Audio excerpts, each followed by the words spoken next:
Hello, I'm Deanne, and welcome to Power English for Foreign Execs. I've been away for a while, and I had to take care of some personal situations, but I'm just glad to be back here again. So it's good to see you, good to have many of you return, and welcome to some new folks. Today, I'd like to talk about idiom pairs or idioms and their opposites, talking about contrasting ideas and their outcomes.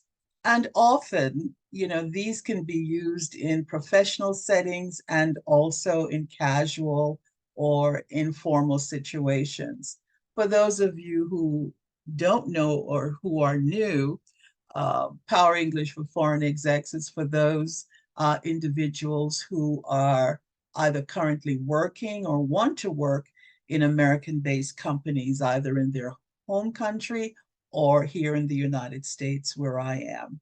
So, and if they want to enhance their current English and to understand cultural nuance, which really is what Power English is about, understanding not only higher levels of vocabulary, but also cultural nuances. So I was going to talk about uh, 10 pairs of idioms, but I think that may be too long. So I'm going to just make it five, excuse me, 5 pairs. So they are bite the bullet, spit out the bullet, break the ice, compared to freeze up, burn bridges, or build bridges, catch someone's drift, compared to miss the point, and cutting corners versus following procedures.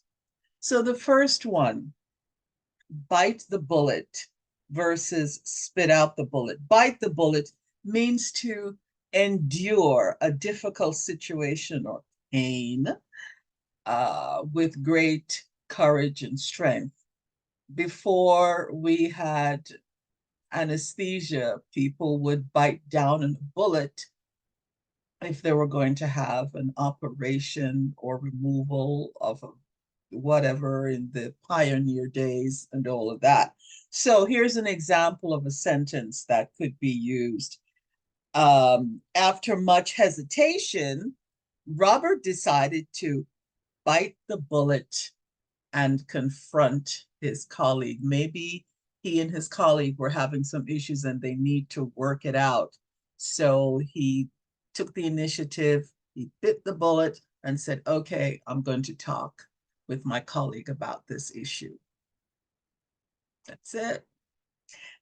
Spit out the bullet, the opposite, is to do something unpleasant after some hesitation, after some hesitation. Um, so where we have with doing something unpleasant, example of a sentence, Linda couldn't stand the challenges or the problems she had with her boss. So she spit out the bullet and went to discuss the issue with human resources. After hesitation, she spit out the bullet. She couldn't take it anymore. Okay. Next one, and I have it down here on paper so I don't forget. So if you see me looking down, this is what I'm looking at. Break the ice versus freeze up. Break the ice or freeze up. Break the ice means to initiate a social interaction, either with a conversation, with a gesture, where there is a little bit of awkwardness or some tension. Somebody's has to initiate an item first. So, example of a sentence, She always knows how to break the ice at parties with her jokes and friendly demeanor or her friendly manner. She just knows how to break the ice with people, you know. And I think that's a wonderful skill to have. Many people don't know how to do it and do it well, because if there is some awkwardness, you don't know the people, you don't know the situation, but somebody takes the initiative and begins a conversation. The next part, the opposite of that, is to freeze up, meaning that it's so awkward, you don't know what to say, you don't know what to do, or sometimes you don't say anything. So the sentence is, when it was Mary's turn to speak, she froze up and couldn't say a single word. She just froze up. She may have rehearsed her presentation, but then when she saw all the faces in the room, she just froze up. Okay. Next one, burn bridges versus build bridges. I think that's not a difficult one to understand. Burn bridges means to damage or destroy a relationship or a reputation that you can never recover from. So maybe your mentors or others that you respect may say, don't burn your bridges, because you may have to go back to those same people for other things in your life and in your career. So, example, by quitting his job in a fit of rage or in a fit of anger, he just said, that day, I'm quitting. And he left, he quit the job that day that he said he was, he was so angry.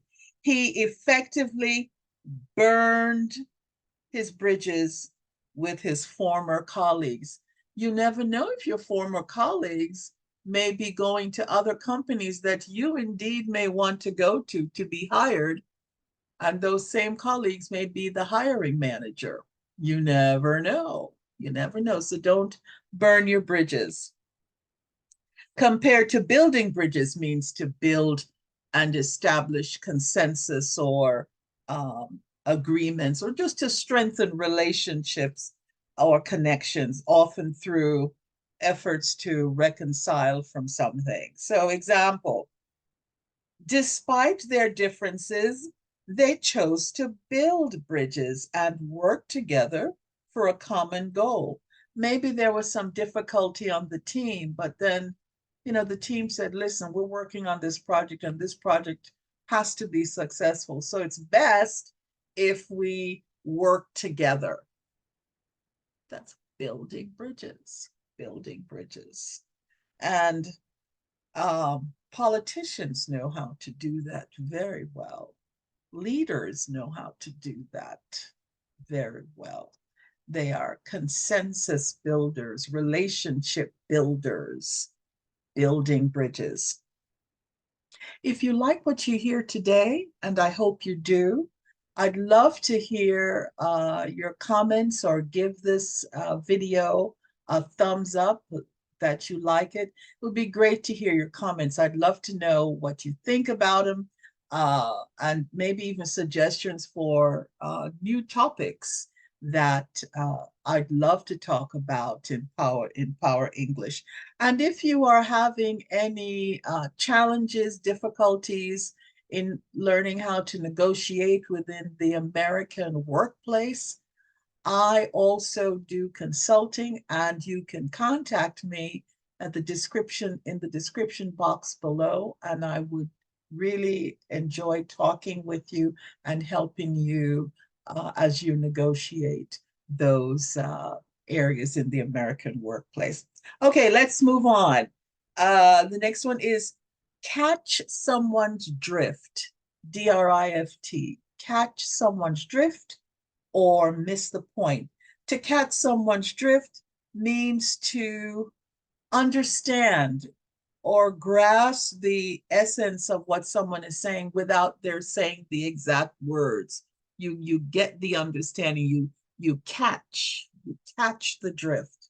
So example, I think I caught her drift when she mentioned needing a break from work. It means she wants a vacation. So perhaps she went to her boss and just said, in conversation, I just need a break. And perhaps she's hoping, or he's hoping, the employee is hoping that the boss will understand that that person is hinting, I need a vacation soon, soon, soon, soon. Miss the point is the opposite. You just, the person could be hinting and hinting and hinting something in conversation, and you just don't get the fact that they're hinting. So it means that the person fails to understand or appreciate the main idea of what you're trying to say. So example, he completely missed the point of his boss's explanation and continued with his own interpretation of the topic. Everybody else understands that, but you are missing the point. You just keep talking, talking, talking, and your boss is talking about something entirely different. So you missed the point. And the next one is cut corners, C-U-T, cut corners, compared to following procedure. Cut corners means to take shortcuts, and sometimes to the detriment of a project. Sometimes cutting corners is okay, but you usually try not to do that because you may bypass um, proper procedures in things by cutting corners. So for example, the construction company decided to cut corners to save money by using low quality products, which resulted in an unsafe building. The building wasn't safe. They were trying to buy low quality products, so they're cutting corners on the budget. Not a good idea. And the next one is to follow procedure. That's obvious. To adhere to established guidelines or protocols. So it's essential to follow procedure when conducting experiments to ensure accurate results. Follow procedures to ensure accurate results. Okay, so that's it for today. If you wanted to hear the other 5, you could let me know in the description, in the comments section, because there's so many idioms and the pairs of idioms. There's so many of them. But if you want to hear more, let me know. I'd love to be able to share that with you. So thank you for staying with me for this particular time. And I invite you to subscribe. I invite you to give me a thumbs up if you think that the information that I have given you today has been very helpful, or just to leave a comment. I know it's great for the YouTube algorithm, but I also want to know what you think. So thank you so much for being here, and I'll see you next time. Take care. Bye-bye.